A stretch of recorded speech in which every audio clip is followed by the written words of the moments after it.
بسم اللہ الرحمن الرحیم۔ السلام علیکم ورحمۃ اللہ وبرکاتہ۔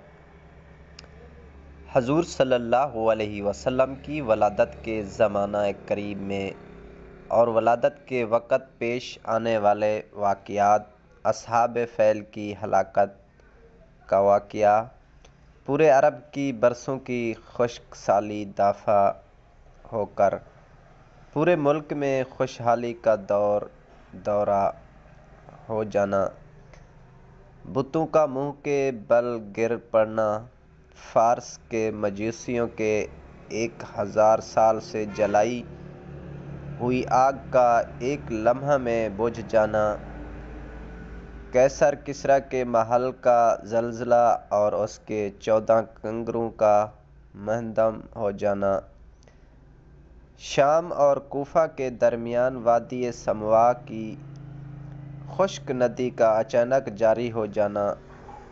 تو امید کرتے ہیں ہماری ویڈیو آج کی آپ کو پسند آئی ہوگی، تو انشاءاللہ ملیں گے نیکسٹ ویڈیو کے ساتھ۔ اللہ حافظ۔